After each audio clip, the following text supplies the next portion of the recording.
আমার নবী দুনিয়ায় এসে ইসলামের প্রচার করেছে। আমার নবী সাল্লাল্লাহু আলাইহি ওয়াসাল্লাম 40 বছর বয়সে আমার নবী নবুয়তের এলান করলেন। মক্কার মাটিতে আমার নবী মানুষকে কালেমার দাওয়াত দেয়, মানুষকে কালেমা পড়ায়। এইভাবে কালমা পড়াতে পড়াতে আমার নবী 39 জন মানুষকে কালেমার বাণী পৌঁছে দিয়েছে। জোরে বলুন, কয়জন? 39 জন মানুষকে আমার নবী মুসলমান বানিয়ে দিয়েছে। তো 39 জন মুসলমান হওয়ার পর ওইদিকে খবর পেলেন উমারে ফারুক। কে? উমারে ফারুক। এখনো সে কালমা পড়ে নাই। উমর শুনতে নাই, কান খাড়া হয়ে গেল, চোখ মুখ লাল হয়ে গেল, আর বলতে লাগলো আব্দুল্লাহর ছেলে মুহাম্মদ একজন দুজন করে 39 জন মানুষকে কালমা পড়িয়েছে।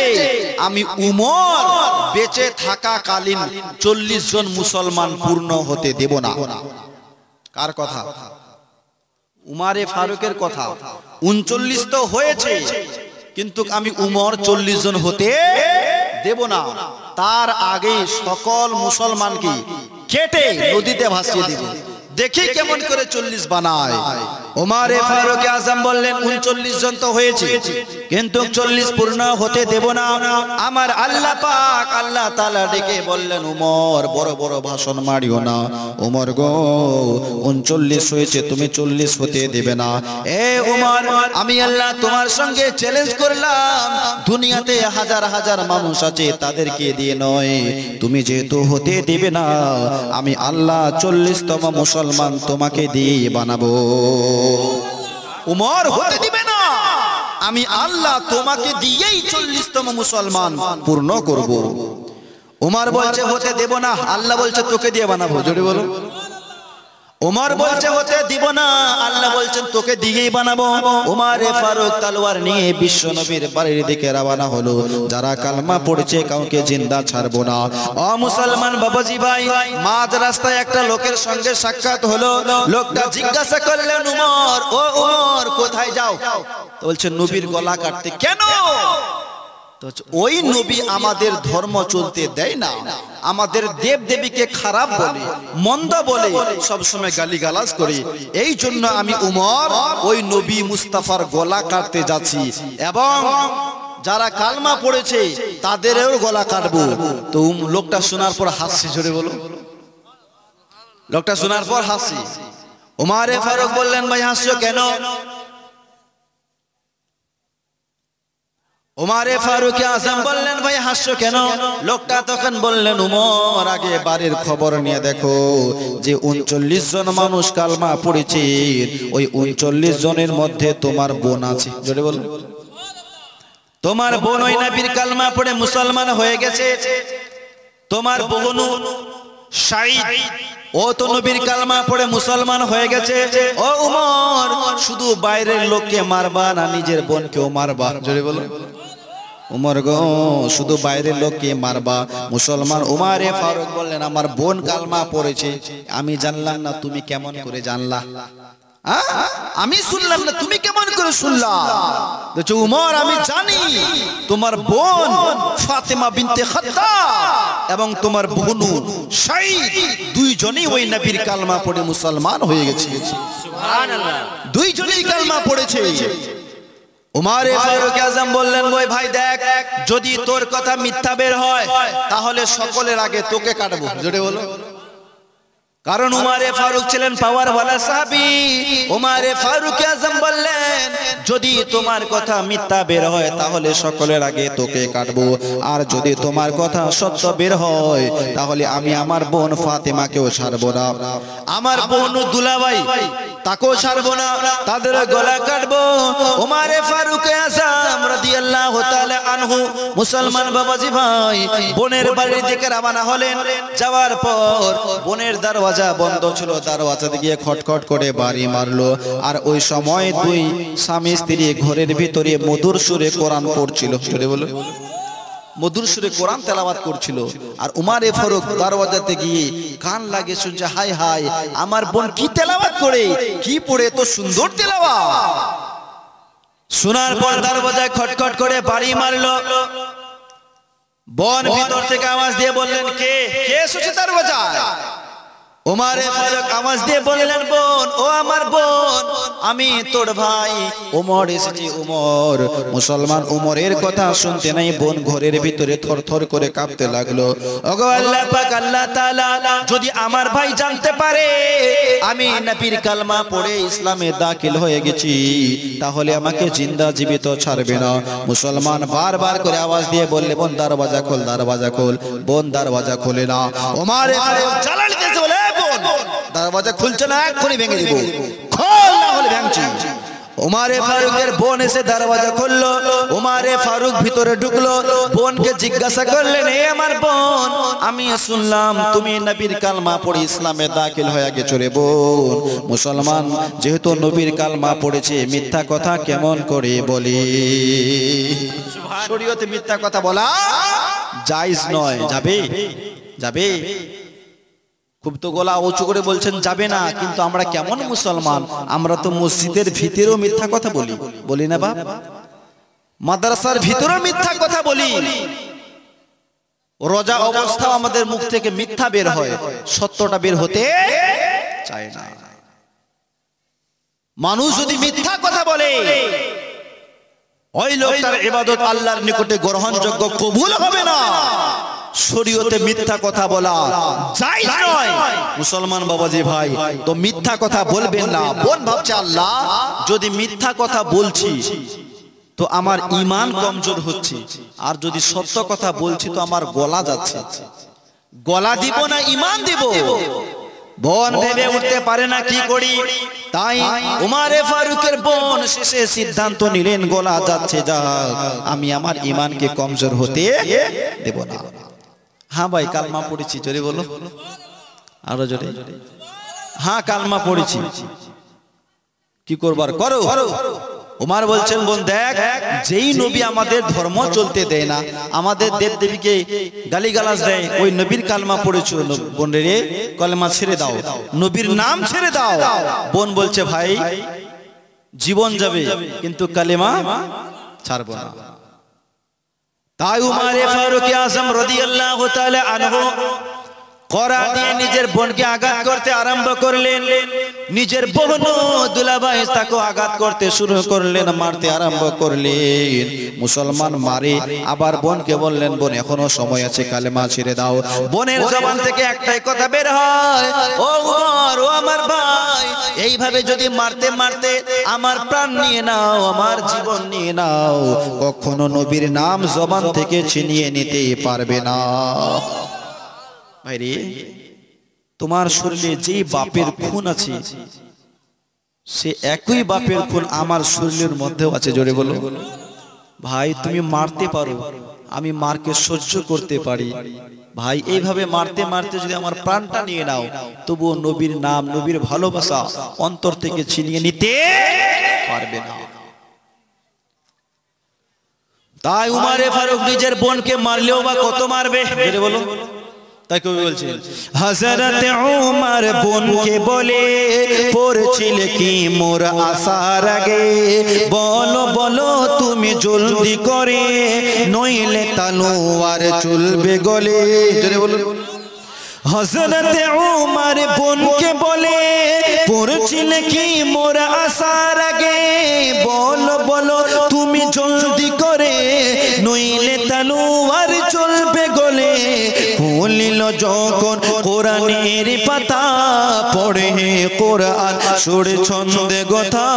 খুলিল যখন কোরআনের পাতা, পড়ে কোরআন সুর ছন্দে কথা। শুনে উমর হইল ফিদা, পড়ে লা ইলাহা, বলো লা ইলাহা ইল্লাল্লাহ, হাসবি রব্বি জাল্লাল্লাহ, মা ফি কলবি গায়রুল্লাহ, নূর মুহাম্মদ সাল্লাল্লাহ, লা ইলাহা।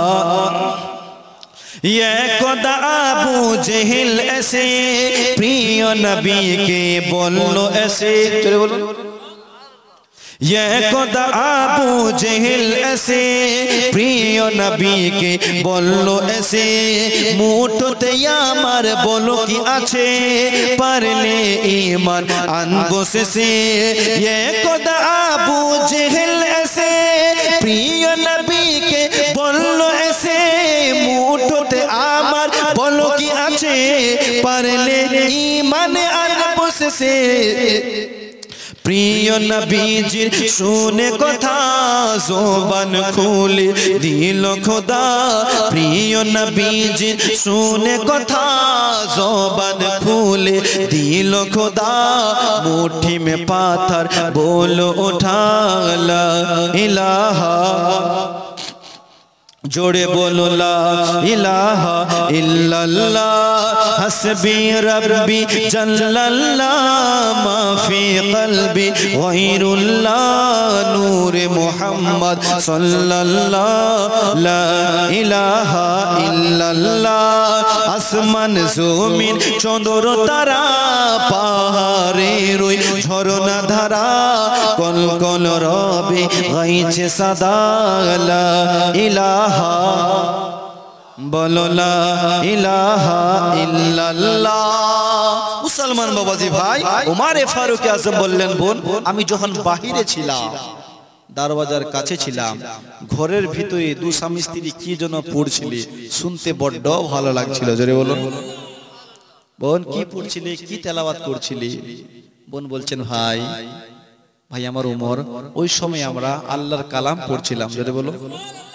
আল্লাহর কিতাব পড়ছিলাম কোরআন শরীফ পড়ছিলাম উমারে ফারুক আজম বললেন বোন ওই কালামুল্লাহ ওই কোরআনের তেলাওয়াত একবার আমাকে শোনাও ওই কোরআন আমি দেখতে চাই কোন কিতাব তুমি পড়ছিলে উমারে ফারুকের বোন বললেন ভাই এই মুহূর্তে শোনাতে পারছি না কারণ তুমি নাপাক অবস্থায় আছো তুমি নাপাক অবস্থায় আছো এ আমার ভাই উমর যদি তোমাকে শুনতে হয় যাও আগে গোসল করে আসো পাক পবিত্র জায়গায় বসো তারপর তোমাকে আমি আল্লাহর কালাম শোনাবো মুসলমান উমারে ফারুক আপনার দৌড়ে গেল গোসল করলো উযু বানালো পাক পবিত্র জায়গায় বসলো এইবারে উমারে ফারুকের বোন মধুর সুরে কোরআন শরীফ পড়তে আরম্ভ করলো মুসলমান কোরআন শুনতে নাই উমারে ফারুক পাগল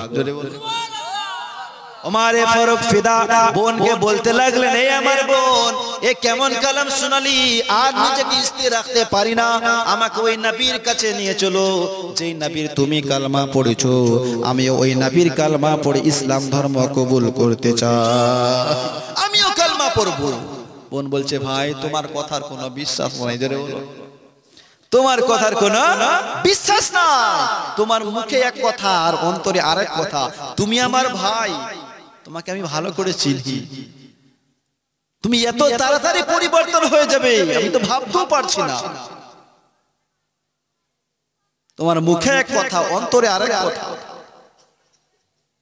উমারে ফারুক বললেন বোন বিশ্বাস কর বোন বললেন বিশ্বাস করতে পারলাম না মুসলমান বাবাজি ভাই উমারে ফারুক আজম বললেন বোন তুমি যদি বিশ্বাস না করো যদি তুমি নবীর দরবারে না নিয়ে যাও তাহলে আমি চললাম নবীর বাড়ির দিকে মুসলমান তাই উমারে ফারুক হাতে তলোয়ার নিয়ে বিশ্ব নবীর বাড়ির দিকে রওনা হলো ওইদিকে আমার নবী রাহমাতাল লিল আলামিন সাল্লাল্লাহু আলাইহি ওয়াসাল্লাম ঘরের ভিতরে সাহাবাদেরকে ইসলামের আইন কানুন শিখাচ্ছিলেন আর গেটের মধ্যে হযরতে আমিরে হামজা বিশ্ব নবীর চাচা দাঁড়িয়ে আছে মুসলমান বাবাজি ভাই আমিরে হামজা গেটে দাঁড়িয়ে আর নবী ঘরে বুঝায় কারণ ওই সময় ইসলামের তো শত্রুর অভাব ছিল না জানি না কোন দিক থেকে শত্রু আক্রমণ করে দেয় তাই নবী আমার বললেন চাচা আপনি গেটের সামনে পাহারা দিন দেখুন কোন দিক থেকে শত্রু আক্রমণ করে শত্রু আসে তাই আমিরে হামজা ডানে তাকায় বামে তাকায় আমার নবী ভেতরে সাহাবাদেরকে বুঝায় হঠাৎ আমিরে হামজার চোখ উমরের দিকে পড়েছিল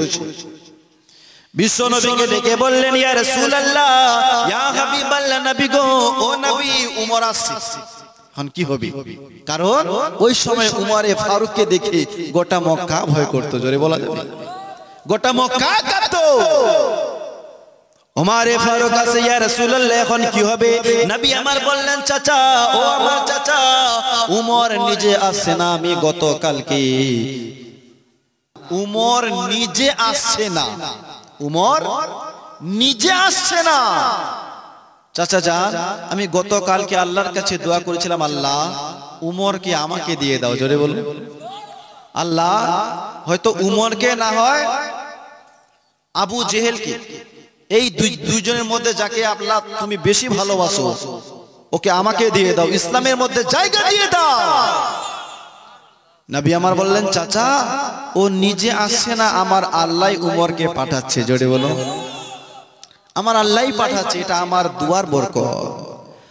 মুসলমান বাবাজি ভাই, তবু উমর আপনার আমিরে হামজা বলে উঠলেন, ইয়া রাসূলুল্লাহ, ইয়া হাবিবাল্লাহ, নবী গো, ও নবী, আজকে যদি উমরের নিয়ত খারাপ থাকে তাহলে আমার তলোয়ার আজকে উমরের গলায় চলবে, আর যদি উমরের নিয়ত ঠিক থাকে তা ভালোই ভালো। ও মুসলমান বাবাজি ভাই, বলছিলাম ওমরে ফারুক সোজা আমার নবীর দরবারে ঢুকে বিশ্ব নবীর পায়ে পড়ে গেল, আমার নবীর পায়ে লুটে পড়লো আর বলতে লাগলো, হুজুর, ইয়া রাসূলুল্লাহ, ইয়া হাবিবাল্লাহ, নবী গো, ও নবী, আপনাকে আমি অনেক ব্যথা দিয়েছি, আপনার সঙ্গে অনেক বেয়াদবি করেছি, ইয়া রাসূলুল্লাহ, এই উমর আজ আপনাকে মারতে আসে নাই, আপনাকে কতল করতে আসে নাই, ইয়া রাসূলুল্লাহ, এই উমর আজ আপনার কালমা পড়ে আপনার গোলাম হতে এসেছি। হুজুর, আমি আপনার গোলাম হতে এসেছি, ইয়া রাসূলুল্লাহ, আমি আপনার কালমা পড়তে চাই। নবী আমার বললেন, উমর পড়ে নাও, লা ইলাহা ইল্লাল্লাহ মুহাম্মাদুর রাসূলুল্লাহ সাল্লাল্লাহু তাআলা আলাইহি ওয়াসাল্লাম। উমর ফারুক আজম আমার নবীর কালমা পড়ে 40তম মুসলমান পূর্ণ হলো। কত? এই উমরে একদিন বলেছিলেন 39 হয়েছে, 40 হতে দেব না। আল্লাহ বলেছিল, উমর হতে দিবে না, আমি আল্লাহ তোমাকে দিয়ে 40তম মুসলমান পূর্ণ করব। 40তম মুসলমান হয়ে গেল। উমর যখন বেদিনে ছিলেন, ওদের একটা শক্তি ছিল, জজবা ছিল। উমর যখন ইসলামে দাখিল হলেন তো মুসলমানদের একটা শক্তি বেড়ে গেল। জোরে বলুন। কারণ উমরকে দেখে গোটা মক্কা ভয় করত, মক্কার মানুষেরা ভয় করত, মক্কার মা বোনেরা, বুড়া বাচ্চা সবাই ভয় করত। আজকালকার মা বোনেরা যখন বাচ্চাকে ঘুম পাড়ায় তো কি বলে, ওই বাঘ আসবে ঘুমা, বিড়াল আসবে ঘুমা, ভয় বলে না। আর ওই জামানায় মা বোনেরা যখন বাচ্চাকে ঘুম পাড়াতো তো উমর আসছে, জোরে বলো, আরো জোরে, উমর আসছে, উমর এক্ষুনি তোমাকে ধরে ফেলবে, এই বলে উমর বলে উমরকে বলে আপনার বাচ্চাদেরকে ঘুম পাড়াতো। তো উমরে ফারুক আজম এমন পাওয়ারফুল সাহাবী, যেমন জালালি সাহাবী, উমরে ফারুক যখন কালমা পড়লেন মুসলমানদের একটা শক্তি বেড়ে গেল, জজবা বেড়ে গেল। ওই সময়ে আমার নবীকে কাবার ভিতরে ঢুকতে দিচ্ছিল না, তারা সব সময় তালা বন্ধ করে রাখতো। ও মুসলমান, উমরে ফারুক যখন কালমা পড়লেন আমার নবীকে বললেন, হুজুর, এই বেঈমানেরা, আবু জেহেলের লোকেরা, আবু সুফিয়ানের দলেরা আপনাকে কাবাতে ঢুকতে দেয় না, ইয়া রাসূলুল্লাহ, আমার সঙ্গে চলুন, যদি কোন মায়ের বেটা বাধা দিতে আসে এই উমরের তলোয়ার ওর গলায় চলবে। আরো জোরে, এই উমরের তলোয়ার ওর গলায় চলবে। মুসলমান উমরে ফারুক যখন আমার নবীকে কয়েকজন সাহাবীকে নিয়ে কাবা শরীফে যাচ্ছেন, আবু জেহেল, আবু লাহাব, উতবা সবাই তাকিয়ে আছে, কারো সাহস হলো না। জোরে বলো। কারণ উমর এখন আমার নবীর দলে। জোরে বলা যাবে সুবহানাল্লাহ। উমরকে দেখে সকলের জবান বন্ধ। নবী আমার বলছেন, উমর, তোমাকে দেখে শুধু মক্কার আর মদিনার লোকেরাই নয়, তোমাকে দেখে উমর ইবলিস শয়তানও ভয় করে। জোরে বলো, আরো জোরে। উমর, তোমাকে দেখে ইবলিসও ভয় করে।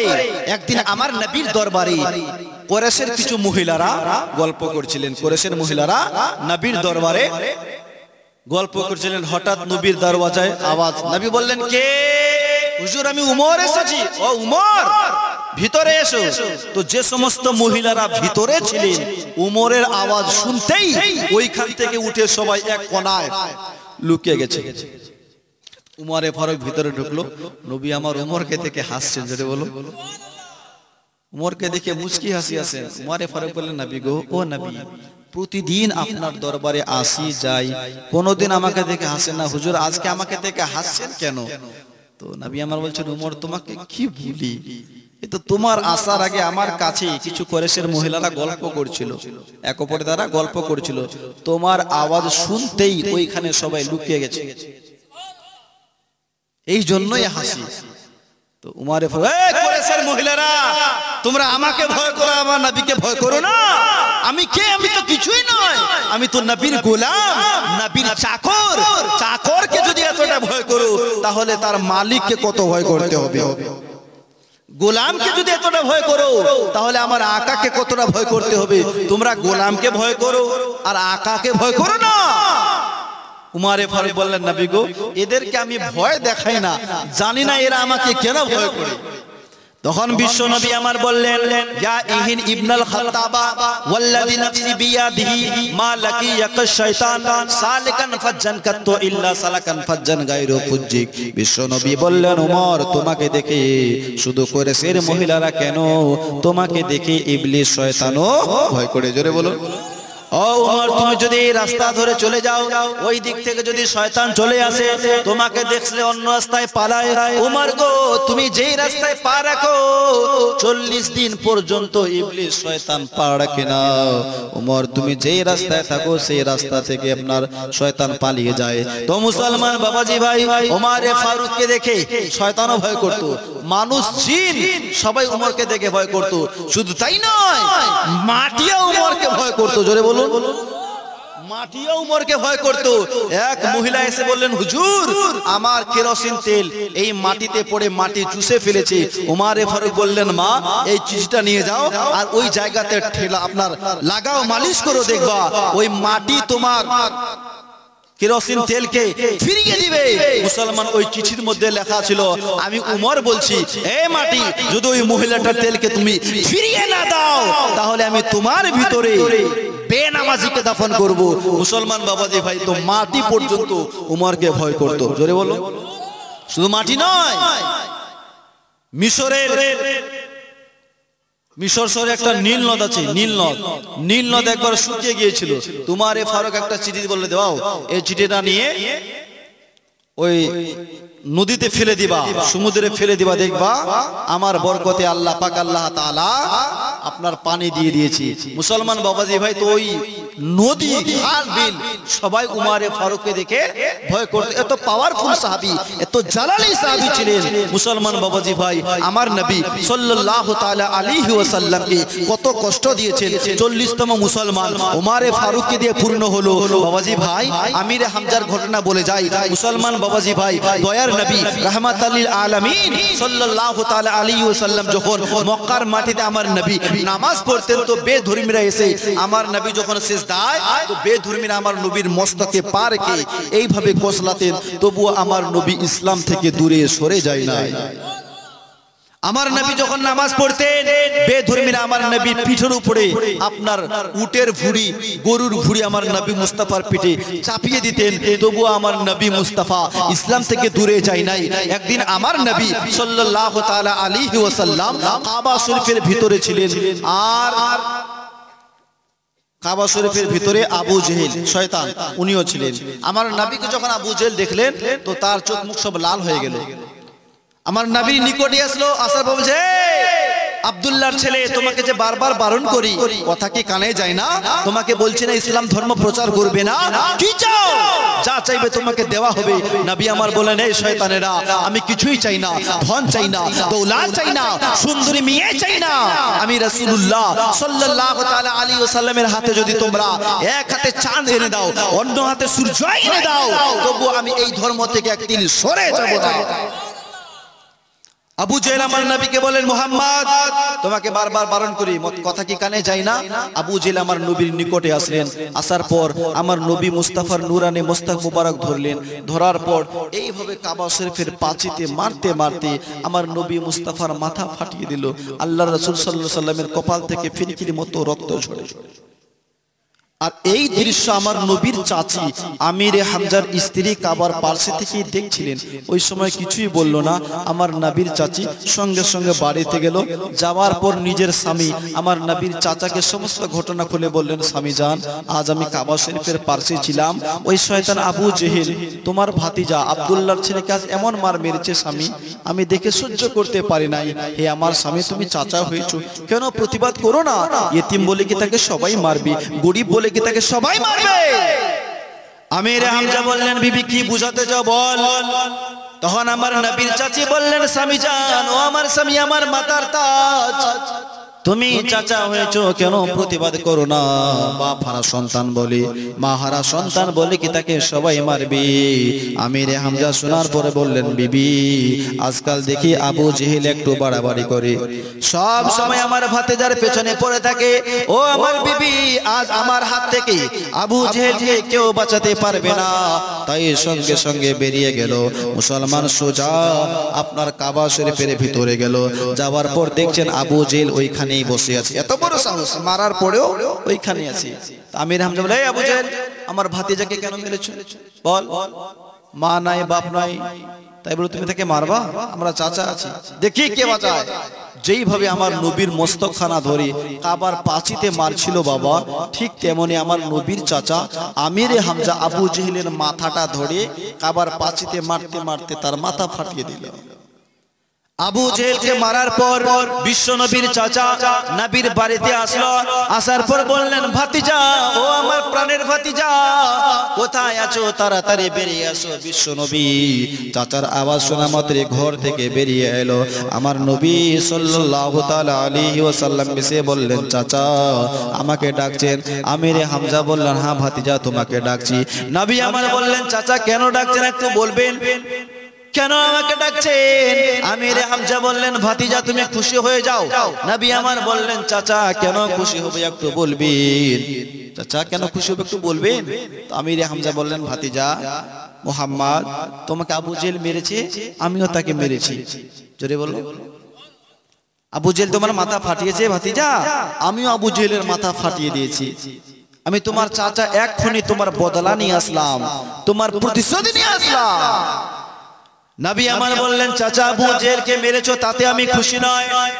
ও আমার চাচা, আল্লাহ পাক আল্লাহ তাআলা আমাকে বদলা নেবার জন্য পাঠায় নাই। আল্লাহ পাক আল্লাহ তাআলা আমাকে প্রতিশোধ নেবার জন্য পাঠায় নাই। ওগো আমার চাচা, রব্বুল আলামিন গোটা পৃথিবীর জন্য আমাকে রাহমাতাল লিল আলামিন করে পাঠিয়েছি। আমি সকলের জন্য রহমত। চাচা আবু জেহেলকে মেরেছো তাতে আমি খুশি না। ও আমার প্রাণের চাচা, আল্লাহ পাক আল্লাহ তাআলা যেমন আমাকে মানুষের জন্য রহমত করে পাঠিয়েছেন, ঠিক তেমনি জানোয়ারের জন্য আমাকে রহমত করে পাঠিয়েছেন। যেভাবে বন্ধুর জন্য আমি রহমত, ঠিক তেমনি নিজের শত্রুর জন্য রহমত। এ আমার চাচা, আবু জেহেলকে মেরেছো তাতে আমি খুশি নই। ওগো আমার প্রাণের চাচা, আপনি যদি আমাকে খুশি করতে চান তাহলে আমার কালমা পড়ে নেন। জোরে বলুন। ও আমার প্রাণের চাচা, আপনি যদি কালমা পড়ে নেন আমি রাসূলুল্লাহ খুশি হয়ে যাব। ও আমার চাচা জান, এত সুন্দর মুখখানা জাহান্নামের আগুনে কেমন করে জ্বালাবা? ও আমার চাচা, আপনি কালমা পড়ে নেন। আপনি যদি একবার কালমা পড়ে নেন, বাকি আল্লাহর সাথে আমি বুঝে নেব। চাচা আপনি কালমা পড়ে নেন। চাচা আমিরে হামজা বললেন, ভাতিজা, ইয়া রাসূলুল্লাহ, আপনি যদি এতেই খুশি হন তাহলে আমি আমার ধর্ম ছাড়লাম, আপনার কালমা পড়ে মুসলমান হয়ে গেলাম। জোরে বলুন। এ হাজারো ব্যথা বেদনার পরে ফিরে আসুনি তুমি আপন ঘরে, দিনের আলো তুমি ছড়িয়ে দিতে চলে গেলে মদিনায় মক্কা ছেড়ে। হে রাসূল তোমাকে ভুলি আমি কেমন করে? হে রাসূল তোমাকে ভুলি আমি কেমন করে? জোরে বলুন।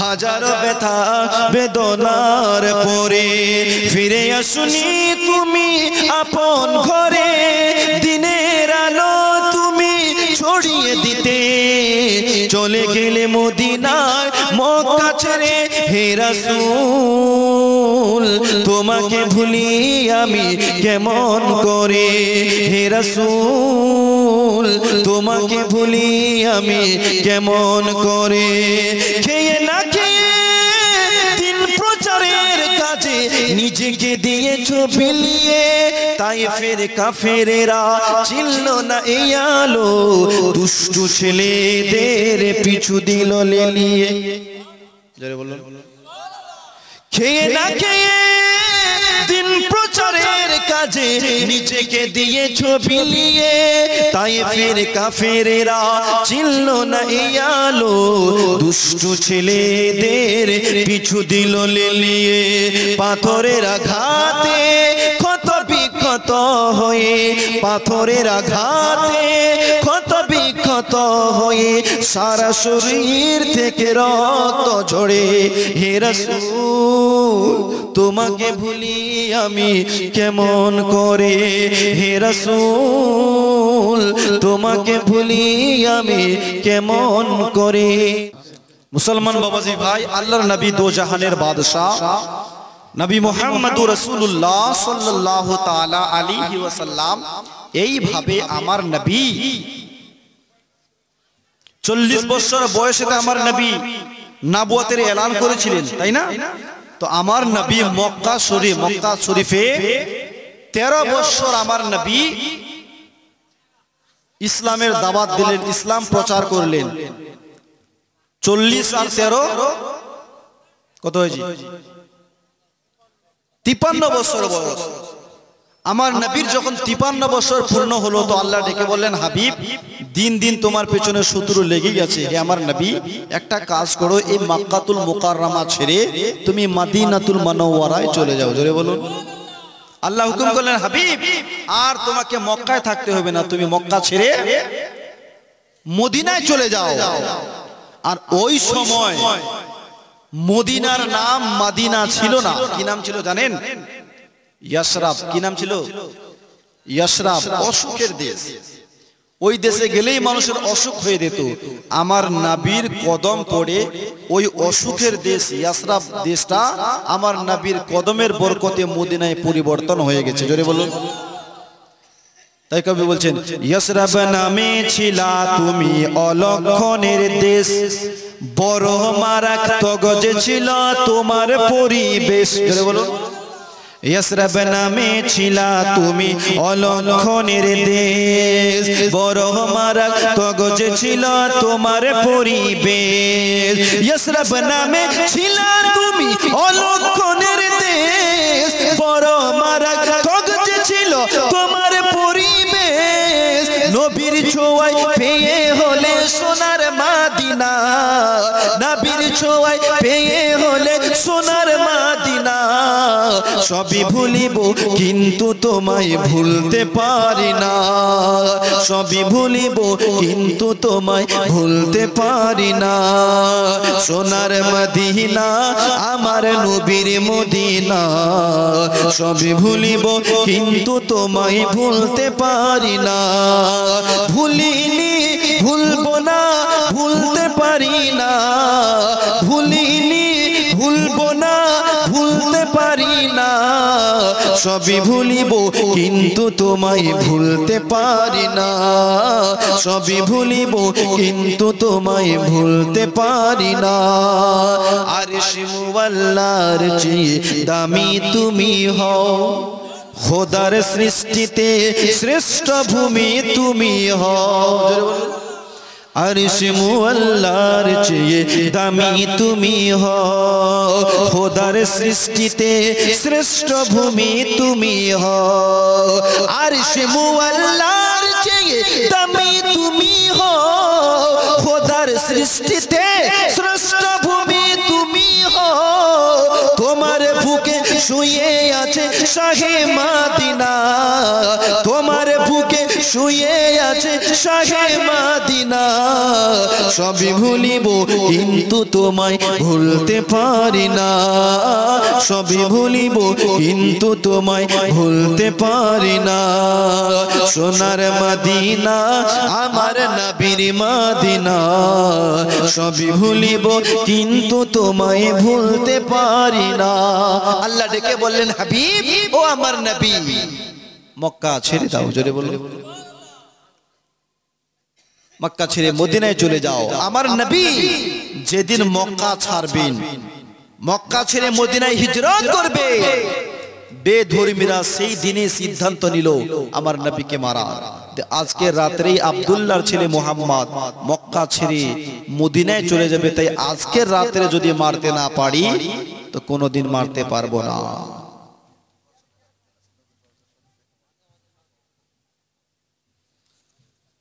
ঠিক আছে, জোরে বলো সুবহানাল্লাহ। মুসলমান বাবাজি ভাই, যেদিন আমার নবী মক্কা ছেড়ে মদিনায় হিজরত করবেন, বেধর্মীরা সেই দিনেই সিদ্ধান্ত নিল আজকে রাত্রি মুহাম্মদকে শেষ করে দিতে হবে। মুসলমান বাবাজি ভাই, দয়ার নবী রাহমাতাল লিল আলামিন সাল্লাল্লাহু তাআলা আলাইহি ওয়াসাল্লাম যেদিন মক্কা ছেড়ে মদিনায় হিজরত করবেন, সেই দিনেই বেধর্মীরা আমার নবীকে মারার সিদ্ধান্ত নিল। তাই 4-500 লোক আমার নবীর ঘরকে এসে ঘেরাও করে নিল। ঘরের ভিতরে আমার নবীর সঙ্গে হযরতে আলী রাদিয়াল্লাহু তাআলা আনহু আর আমার নবী আমার বললেন, আলী আজ রাত্রে আমার বিছানায় তুমি ঘুমিয়ে পড়ো, আজ রাত্রে আমি মক্কা ছেড়ে মদিনায় চলে যাব। মুসলমান বাবাজি ভাই, আমার নবী হযরতে আলীকে বললেন, আলী শুয়ে যাও, আমি বের হলাম। দয়ার নবী রাহমাতাল লিল আলামিন যখন দরওয়াজা খুললেন তো দেখছেন 4-500 মানুষ আমার নবীর ঘরকে ঘেরাও করে আছে। তের আর বললাম নিয়ে ঘরকে ঘেরাও করে আছে, বের হলেই মারবো। মুসলমান বাবাজি ভাই, নবী দেখলেন 4-500 মানুষ তীর আর বললাম নিয়ে দাঁড়িয়ে আছে। আল্লাহ ডেকে বললেন, হাবিব চিন্তা করো না, এক মুঠো বালু হাতের উপরে উঠাও আর সূরা ইয়াসিন তিলাওয়াত করে হাতের উপরে ফু মারো, আর ওই বালুটুকু তাদের দিকে ছুঁড়ে মারো, আর আমি আল্লাহ আমার কারিশমা দেখো। আল্লাহর নবী দো জাহানের বাদশা এক মুঠো বালু হাতের উপরে উঠালেন, সূরা ইয়াসিন পড়ে বালুর উপরে ফু মারলেন, আর সে বালিগুলো বেধর্মীদের দিকে ছুঁড়ে মারলেন। মুসলমান, এক মুঠো বালু যদি এইভাবে ফেলি তো কয়টা লোকের চোখে পড়বে? 4-5টা। আমরা যদি ফেলি কয়জন পড়বে? বেশি তো পড়বে না। আমার নবী যখন মারলেন তো সকলের চোখে পড়েছে। জোরে বলো। আল্লাহ ডেকে বললেন, হাবিব ও আমার নবী, তুমি ফেলোনি, স্বয়ং আমি আল্লাহ ফেলেছি। জোরে বলো। মুসলমান বেধর্মীরা চোখ কসলাতে থাকলো। আমার নবী ঘর থেকে বের হয়ে সোজা কাবা শরীফে গেল। যাওয়ার পর কাবার পাঁচিখানা ধরে বললেন, এ রাব্বে কাবা, যদি আমার কম আমাকে মজবুর না করতো, আমাকে বাধ্য না করতো, তোমাকে ছেড়ে আমি কোনোদিন যেতাম না। যাচ্ছি তবে খুব শীঘ্রই এই মক্কায় ফিরে আসবো। জোরে বলো। মুসলমান বাবাজি ভাই, আমার নবী কাবা শরীফে তাওয়াফ করে হযরতে আবু বকরের বাড়িতে গেল। আবু বকরের বাড়িতে দরওয়াজা আওয়াজ দিতে নাই, আবু বকর সিদ্দিক দরওয়াজা খুলে দিল। নবী বললেন, আবু বকর তুমি কি ঘুমাও নাই? হযরতে আবু বকর বললেন, নবী গো কেমন করে ঘুমাই, যেদিন থেকে আপনার মুখে শুনেছি মক্কা ছেড়ে চলে যাবেন ইয়া রাসূলুল্লাহ, সেই দিন থেকে আজ অবধি আমি আবু বকর কোনোদিন রাতে ঘুমাই না। হুজুর সব সময় আপনার অপেক্ষা করি, আমি যদি ঘুমিয়ে যাই আমার ডাকাডাকি যদি পার্শ্বের লোকেরা জেগে যায় আমার প্রিয় নবীকে কষ্ট দিবে, আমি আবু বকর আমার নবীর কষ্ট সহ্য করতে পারবো না ইয়া রাসূলুল্লাহ। এই ভেবে আমি সারা রাত ঘুমাই নাই। মুসলমান নবী বললেন, আবু বকর আমার সঙ্গে চলে যাবে, বউ বাচ্চার ক্ষতি হবে, তোমার ধন সম্পত্তিরা সব বেধর্মীরা নিয়ে ফেলবে। হযরত আবু বকর বললেন, নবী গো এদের জন্য আল্লাহ আছে, এদের কোনোই ক্ষতি হবে না, আর আমার জন্য তো স্বয়ং আপনি আছেন, আমারও কোনো ক্ষতি হবে না। মুসলমান মুখতাসার বলে যাই, মুখতাসার যদি না বলি হিজরতের কথা বললেই এক রাত চলে যাবে। মুসলমান, আমার নবী আবু বকর সিদ্দিককে নিয়ে চলে গেল মদিনাতুল মুনাওয়ারায়। নবী মক্কা ছেড়ে দিয়েছে কিন্তু নবীর পেছন বেধর্মীরা ছাড়ে নাই। সব সময় যুদ্ধের পর যুদ্ধ ঘোষণা করে, যুদ্ধের পর যুদ্ধ ঘোষণা করে নবীকে শান্তিতে থাকতে দেয় নাই। মুসলমান আবু জেহেল তাই মক্কায় থাকাকালীন 1000 বড় বড় যোদ্ধাকে হায়ার করে আনলেন। কয় হাজার? 1000 শাম দেশ, সিরিয়া দেশ, ইরাক থেকে 1000 যোদ্ধাকে হায়ার করলেন। তাদের টার্গেট যে আমরা মক্কা থেকে মদিনায় যাব আর মদিনার সমস্ত মুসলমানকে মেরে শেষ করে দিব। তো 1000 যোদ্ধাকে হায়ার করে আনলেন। 1000 যোদ্ধা নিয়ে আবু জেহেল মদিনার পথে বেরিয়ে গেল। আমার আল্লাহ ডেকে বললেন, হাবিব ও আমার নবী, আমার প্যারা নবী, আবু জেহেল 1000 যোদ্ধা নিয়ে আসছে মদিনাতে মুসলমানকে মারার জন্য, ইসলামকে শেষ করার জন্য আসছে। তাই আমার নবী তুমি যুদ্ধের জন্য তৈরি হয়ে যাও, জিহাদের জন্য তৈরি হয়ে যাও। তোমার আশিক প্রেমিকদেরকে বলো যুদ্ধের জন্য তৈরি হতে। মুসলমান আল্লাহর এই বাণী শুনতে নাই আমার নবী মুস্তাফা মসজিদে নববীর মধ্যে চলে গেলেন। যাওয়ার পর একটা এলান করলেন, হে আমার কালমা পড়নে ওয়ালারা, আমার আশিক প্রেমিকরা, তোমরা কে কোথায় আছো? তাড়াতাড়ি তোমরা মসজিদে আসো। সবাই মসজিদে জমা হলো। আমার নবী তখন সমস্ত ঘটনা খুলে বললেন, সাহাবারা, আমার উপরে জিহাদের আয়াত নাজিল হয়েছে। আবু জেহেল 1000 যোদ্ধা নিয়ে মদিনাতে আসে আমাদেরকে মারার জন্য, ইসলামকে মিটার জন্য আসে। তাই আজকে আমার সঙ্গে তোমাদের মধ্যে কে কে যুদ্ধের ময়দানে যাবে বলো। আজ আমার সঙ্গে যারা যুদ্ধের ময়দানে যাবে তাদের নামটা মুমিনের লিস্টে লেখা হবে, আর যারা জিহাদ থেকে ইনকার করবে তাদের নামটা মুনাফিকের লিস্টে লেখা হবে।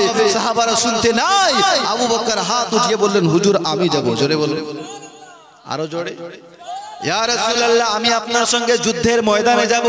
ওমরে ফারুক হাত উঠিয়ে বললেন, নবী গো, ও নবী, আমিও আপনার সঙ্গে যুদ্ধের ময়দানে যাব।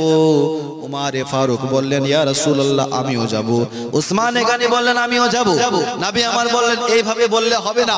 এই আমার সাহাবারা, আবু বকর একটা কাজ করো, তুমি খাতা আর কলম নিয়ে লিস্ট বানাও, লেখো কে কে যাবে। মুসলমান তাই মসজিদে নববীর মধ্যে আমার নবীর সাহাবারা, নবীর প্রেমিকরা যুদ্ধের ময়দানে যাবে, তাই নাম লেখাচ্ছে। বাবা মসজিদে নববীর মধ্যে নাম লেখা চলছে। মুসলমান এমন সময় হঠাৎ একটা ছোট্ট বাচ্চা ছেলে পিছন দিক থেকে হাত উঠিয়ে বললেন, নবী গো, ও নবী আমিও যুদ্ধের ময়দানে যাব। জোরে বলো। মাত্র 10 বছরের বাচ্চা। কয় বছর?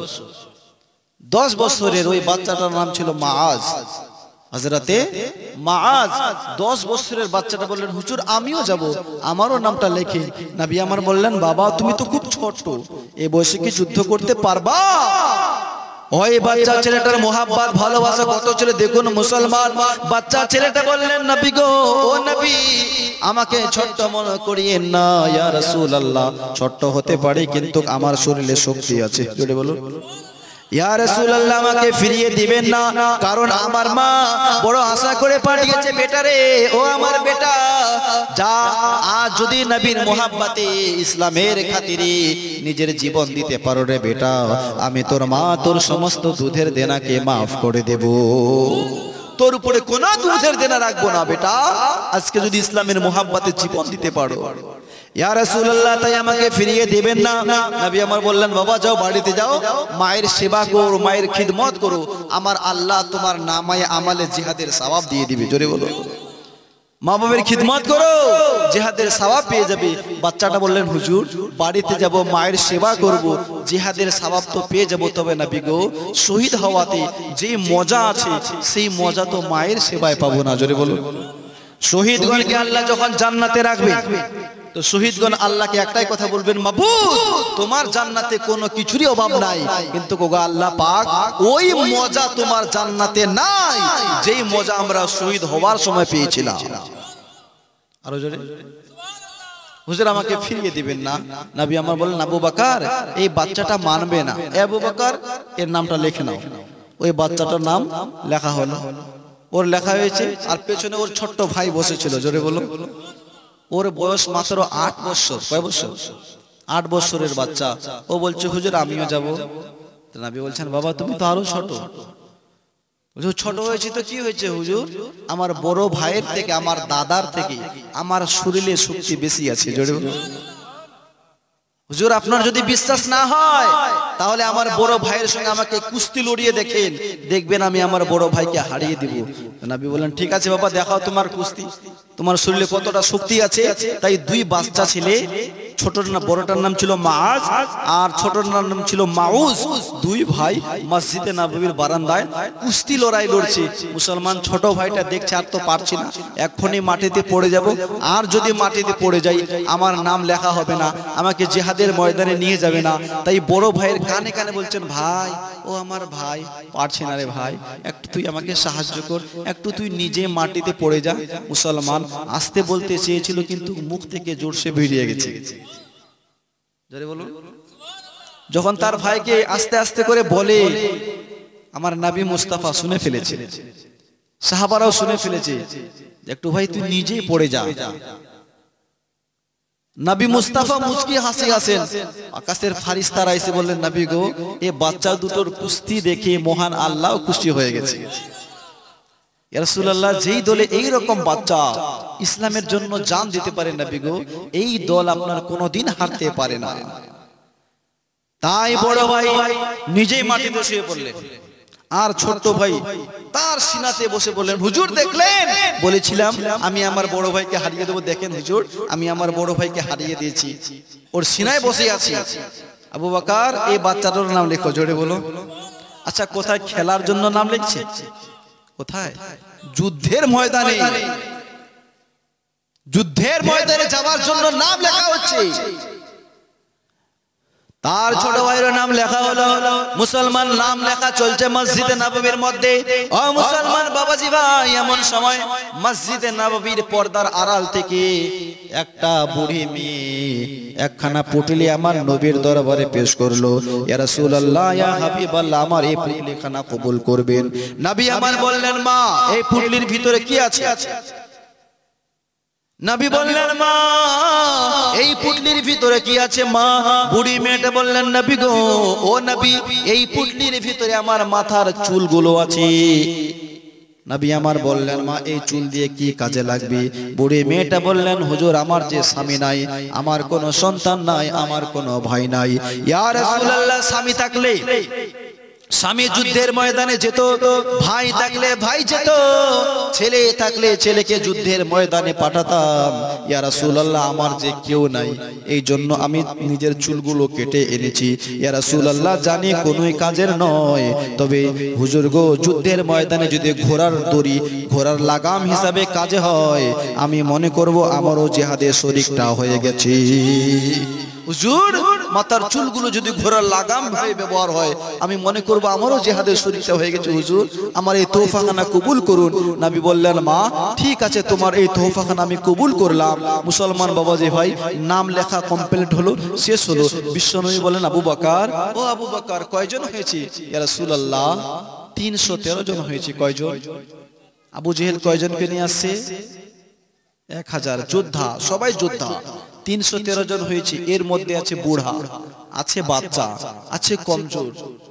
কয়েকজন শুধু যোদ্ধা ছিল, তার মধ্যে একজন ছিল নবীর চাচা আমিরে হামজা, উমারে ফারুক।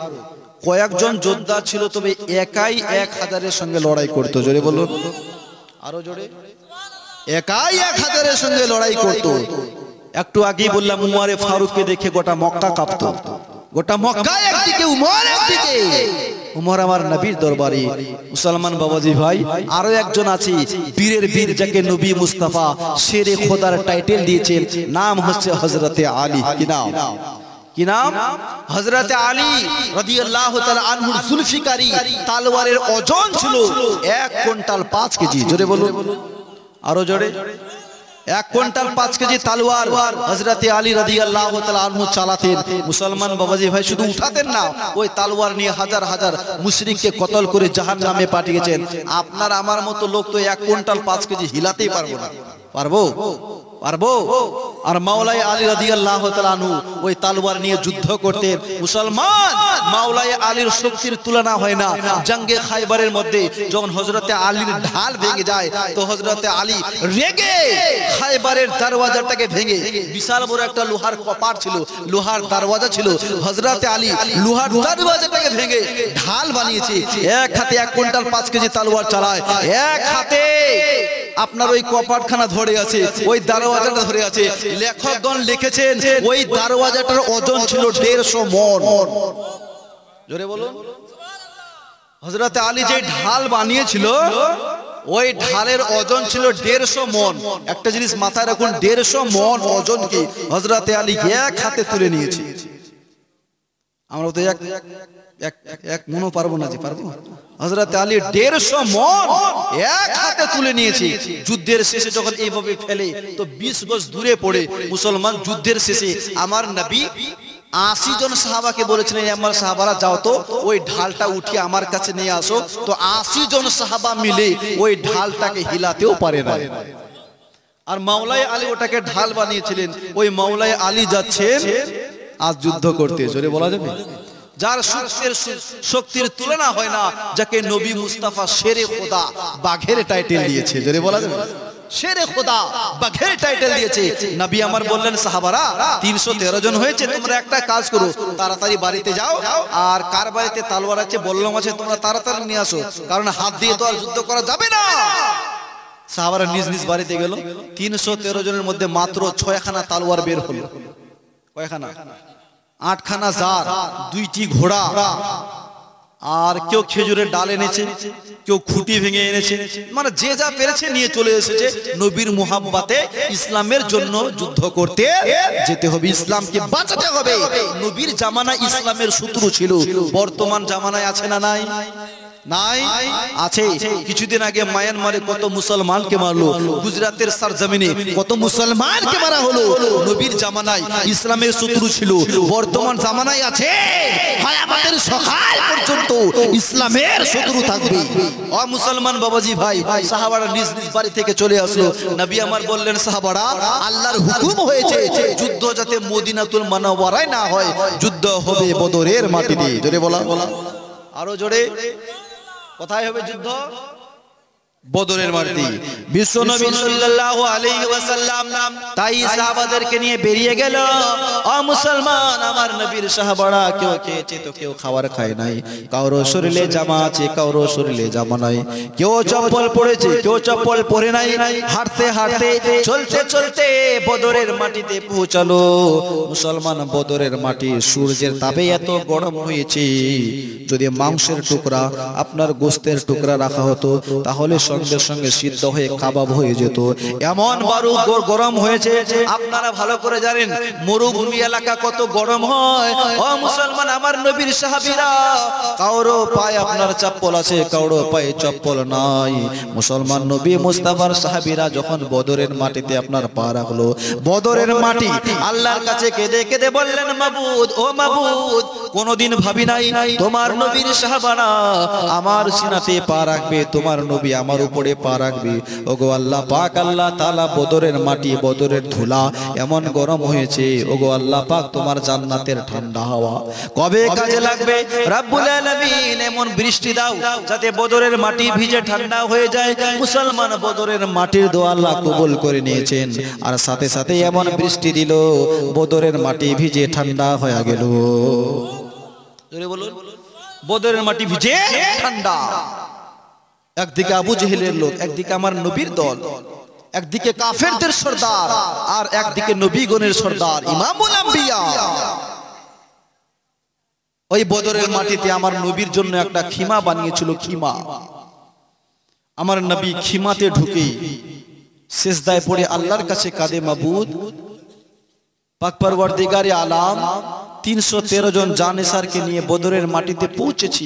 ওগো আল্লাহ পাক, আজকে এই বদরের মাটিতে যদি আমার জানেসার আমার সাহাবীরা শহীদ হয়ে যায়, রব্বুল আলামিন কিয়ামত পর্যন্ত তোমাকে কেউ আল্লাহ বলে ডাকবে না। রব্বুল আলামিন এদেরকে নিয়ে আসা কাজ হলো আমার, এদেরকে রক্ষা করা কাজ হলো তোমার। আমার নবী সিজদায় পড়ে পড়ে কাঁদে। হঠাৎ একটা পাহাড়ি এলাকা থেকে আওয়াজ আসলো, হাওয়া আসলো, আর সেই হাওয়াতে আওয়াজ ভেসে আসছে, হুজুর ইয়া রাসূলুল্লাহ, আমি জিবরাইল আপনার জন্য এসেছি। ইয়া রাসূলুল্লাহ, আপনি সিজদা থেকে মাথা উঠান। নবী আমার সিজদা থেকে মাথা উঠায় না। আবার একটা হাওয়া আসলো, ইয়া রাসূলুল্লাহ, আমি মিকাইল 2000 ফারিস্তার যোদ্ধা নিয়ে এসেছি। নবী আমার সিজদা থেকে মাথা তুলে না, উঠায় না। নবী শুধু কেঁদেই যায়। আমার নবী আল্লাহকে ডেকে বললেন, মাবুদ তুমি ফারিস্তাকে পাঠাও, জিব্রাইলকে পাঠাও, মিকাইলকে পাঠাও। ওগো আল্লাহ পাক, আল্লাহ তাআলা তোমার নবীর মাদাদ করতে তুমি আসবে না? আল্লাহ তুমি আসবে না? নবীর জবান থেকে যখন এই বাক্যখানা বের হলো, তো এই বাক্য শুনে জান্নাত পর্যন্ত সেদিন হিলেছিল, জান্নাতের হুরেরা থরথর করে কেঁপেছিল। মুসলমান বাবাজি ভাই, আল্লাহ ডেকে বললেন, হাবিব ও আমার নবী, যুদ্ধ আরম্ভ করো, ইন্নী মাআকুম, আমি আল্লাহ তোমার সাথে আছি। জোরে বলো, আমি আল্লাহ তোমার সাথে আছি। আমার নবী খিমা থেকে বের হলো, সাহাবাদেরকে বলল, সাহাবারা একটা লাঠি দাও। আমার নবী একটা লাঠি নিল, আর লাঠি নিয়ে বদরের মাটিতে এইভাবে গোল গোল দাগ মারছে। বলছেন সাহাবারা, এই যে আমি দাগটা মারলাম, এই দাগের ভিতরে আবু জেহেল মরে থাকবে। জোরে বলো, এখানে দাগ মারলাম, এখানে উৎপার লাশটা পড়ে থাকবে, এখানে সাইবা পড়ে থাকবে। যুদ্ধের আগেই কে কোথায় মরে থাকবে আমার নবী আগেই দাগ দিয়ে বলছেন, এইখানে আবু লাহাব মরে থাকবে। মুসলমান বাবাজি ভাই, আবু জেহেল বলেন, মুহাম্মদ 313 জনকে নিয়ে এসেছো? হ্যাঁ। বলছে আজকে কেউ বাঁচতে পারবে না, দেখো 1000 যোদ্ধা নিয়ে এসেছি। মুসলমান বাবাজি ভাই, নবী আমার বলেন, আবু জেহেল তুমি কি মারবে? মারনে ওয়ালা বাঁচানে ওয়ালা একজন, তিনি কে? আল্লাহ ছাড়া। মুসলমান আল্লাহ যাকে বাঁচায়, পৃথিবীর কোন ডাক্তার তাকে মারতে পারবে না। মুসলমান আর আল্লাহ যাকে মারবে তাকে কেউ বাঁচাতে পারবে না। আবু জেহেল বললেন, মুহাম্মদ যুদ্ধ করতে এসো, যুদ্ধ করো। মুসলমান আবু জেহেল শর্টকাটে বলে যায়, আবু জেহেল 3 জনকে পাঠালেন, যাও। আমার নবী 3 জনকে পাঠালেন, হযরতে আমির হামজা, হযরতে আলী, হযরতে আবু উবাইদা, 3 জন গেল। তারা 3 জন আসলো। আমির হামজার আলীর তলোয়ার এমন ভাবে চলে, তাদেরকে কুচু কাটা করে দেয়, লিমিসের মতো শেষ হয়ে যায়। আবু জেহেল আবার পাঠালো, আবার শেষ, আবার পাঠালো, আবার শেষ। মুসলমান আসে টিকতে পারে না। মুসলমান আবু জেহেল ভাবলেন, এইভাবে যদি 1 2 জন করে যাই, আমরা কেউ মক্কায় ফিরে যেতে পারবো না। তাই আমার সৈন্য সাথীরা শুনো, আমরা সংখ্যায় বেশি, তারা সংখ্যায় কম, এই জন্য তোমরা একসঙ্গে হামলা আরম্ভ করে দাও, একসাথে হামলা করো। ও মুসলমান বাবাজি ভাই, আবু জেহেল একসঙ্গে হামলা আরম্ভ করে দিল। হামলা হয়ে গেল। যেই একসাথে হামলা হয়েছে, আল্লাহর ফেরেশতারা নামতে আরম্ভ করেছে। জোরে বলো, আল্লাহর ফেরেশতারা নামতে আরম্ভ করেছেন। মুসলমান আমার নবীর সাহাবীরা বর্ণনা করেন, আমরা কোন কাফিরকে মারতে যাব, দেখি আমাদের আগে কে যেন তলোয়ার চালিয়ে চলে যায়। লোক দেখতে পাই না, কে তলোয়ার চালায় দেখতেই পাই না। মুসলমান বাবাজি ভাই, বলছিলাম ওই 2টা বাচ্চা ছেলে এসেছিল, হযরতে মাআজ আর হযরতে মাউজ, মাত্র 10 বছর আর 8 বছরের বাচ্চা, ছোট্ট ছোট্ট তলোয়ার নিয়ে বদরের মাটিতে ঘোরাফেরা করছে। আব্দুর রহমান ইবনে আফকে এসে বললেন, চাচা, ও চাচা, একটু বলবেন আবু জেহেল কোনটা? জোরে বলো, চাচা বলবেন আবু জেহেল কোনটা? বলছে, বাবা আবু জেহেলকে তোমরা কি করবা? ও বিশাল বড় বাহাদুর। বলে, চাচা আজ আমরা 2 ভাই ইয়াকিন করেছি, আজ এই বদরের মাটিতে হয়তো আবু জেহেলকে মারবো, না হয় আবু জেহেলের হাতে মরবো। জোরে বলো, চাচা হয়তো মরবো, না হয় মারবো, আপনি বলেন আবু জেহেল কোনটা? ওই শয়তান সবসময় আমার নবীকে গালি দেয়, আমরা তো কোনোদিন ওকে দেখি নাই, শুধু শুনছি। একটু বলেন এখানে আবু জেহেল কোনটা? আপনি শুধু বলেন কোনটা, তারপরে ওকে আমরা দেখাচ্ছি। মুসলমান বাবাজি ভাই, আব্দুর রহমান ইবনে আউফ ইশারা করে, ওই যে দেখতে পাও ঘোড়ার উপরে চড়ে আছে, আর তার চতুর্দিকে ফৌজগুলা ঘেরাও করে আছে, ওটাই হচ্ছে আবু জেহেল জিহালাত কা বাপ। বাচ্চা দুটো শুনতে নাই। আব্দুর রহমান ইবনে আউফ বলছে, আমি পেছনে তাকিয়ে দেখি, তাকাই নাই তো দেখছি বাচ্চা দুটো ছত্রভঙ্গ করে লিমিসের মতো সেকেন্ডের মধ্যে আবু জেহেলের কাছে পৌঁছে গেছে। জোরে বলো, ওই বাচ্চা দুটো আবু জেহেলের কাছে পৌঁছে গেছে।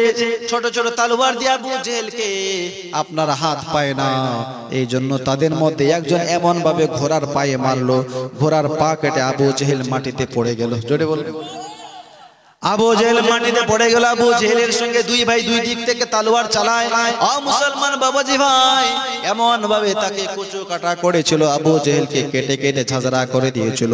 মুসলমান বাবাজি ভাই, আবু জেহেলের ছেলে ইকরামা দূর থেকে দেখতে পায় আমার বাপকে কেটে ঝাঁঝরা করে দিয়েছেন। তাই ইকরামা পিছন দিক থেকে এমন ভাবে তলোয়ার চালালো, আপনার বড় ভাই বড় ভাইয়ের হাতখানা কবজি পর্যন্ত কেটে গিয়েছে, একটুখানি ঝুলছে। মুসলমান ওই ছোট্ট ছেলেটা দেখছেন হাতখানা আমার আর কোনো কাজ করছে না, তাই এক হাতে তলোয়ার নিয়ে ফেলেছেন। মুসলমান বাবাজি ভাই ডান হাতখানা আপনার পা দিয়ে চেপে এমন ভাবে টান মারলো, হাত একদিকে হয়ে গেল। মুসলমান বাবাজি ভাই ওই হাতখানা ধরি ওই বাচ্চা ছেলেটা এসে আমার নবীকে বললেন, নবী গো, ইয়া রাসূলুল্লাহ, দেখুন আপনার মোহাব্বতে আমার হাতটা কেটে ফেলেছি।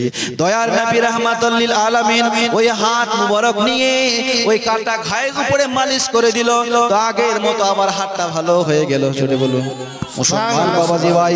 ওই বাচ্চা ছেলেটা আবার চলে গেল, যুদ্ধ করছে আবু জেহেলের সঙ্গে। মুসলমান যুদ্ধ করতে করতে একজন শহীদ হয়ে গেল। পড়ুন ইন্না লিল্লাহি ওয়া ইন্না ইলাইহি রাজিউন। মুসলমান যুদ্ধ করতে করতে দুইজনেই শহীদ হয়ে গেল। কিন্তু শহীদ করেছে হয়েছে ঠিক, আবু জেহেলকে কেটে কেটে ঝাঁঝরা করে দিয়েছে, ওর শরীরেই চলছে না। বলুন সুবহানাল্লাহ। মাটিতে পড়ে আছে, একটু করে শ্বাসটা চলছে। দুই বাচ্চা ছেলে জীবন দিয়েছে, শহীদ হয়েছেন ঠিক, কিন্তু আবু জেহেলকে আগে কেটে কেটে ঝাঁঝরা করেছে, ওর জান চলছে না। তো দেখছেন কি আবু জেহেল যে নবী যেই জায়গায় দাগ মেরেছিলেন, আবু জেহেলের বডিটা ওই জায়গাতেই পড়ে আছে। জোরে বলো সুবহানাল্লাহ। আবু জেহেল নিজের দল বলকে ডাকে বলেন, একটু শোনো, শরীরে শক্তি নাই, একটু আমার হাত ধরে বা পাটা ধরে একটু টেনে এই দাগের বাউন্ডারির বাইরে করে দাও। আমাকে যদি বাইরে করে দিতে পারো তাহলে এটা আমি প্রমাণ করব মুহাম্মদ যা বলে তা হয় না। মুহাম্মদ বলেছিল দাগের ভিতরে মরণ হবে, ভিতরে হয় না, বাইরে হয়েছে। আবু জেহেলের লোকেরা বের করবেন, আল্লাহ ডেকে বললেন, মালাকুল মউত আর দেরি করো না, আমার নবীর জবান থেকে যেটা বেরিয়ে যায় আমি আল্লাহ সেটাই কবুল করে নি। জোরে বলুন। वो जुबा जिसको सब उनकी कुंजी कहे, उनकी नाफिज हुकूमत पे लाखों सलाम। নবীর জবান থেকে যেটা বেরিয়ে যায় আল্লাহ সেটাই কবুল করে নেয়। আল্লাহ বলে, মালাকুল মউত দেরি করো না, ওই বর্ডারের বাইরে আপনার বাউন্ডারির বাইরে বের হওয়ার আগেই তুমি তার রূহকে কবজ করে নাও। মুসলমান মালাকুল মউত এসে তার রূহকে কবজ করে চলে গেল। ও মুসলমান বাবাজি ভাই, আর আগে বাড়াবো না, অনেকটা সময় লেগে যাবে, তাই আমি আমার বক্তব্য এখান থেকে শেষ করছি।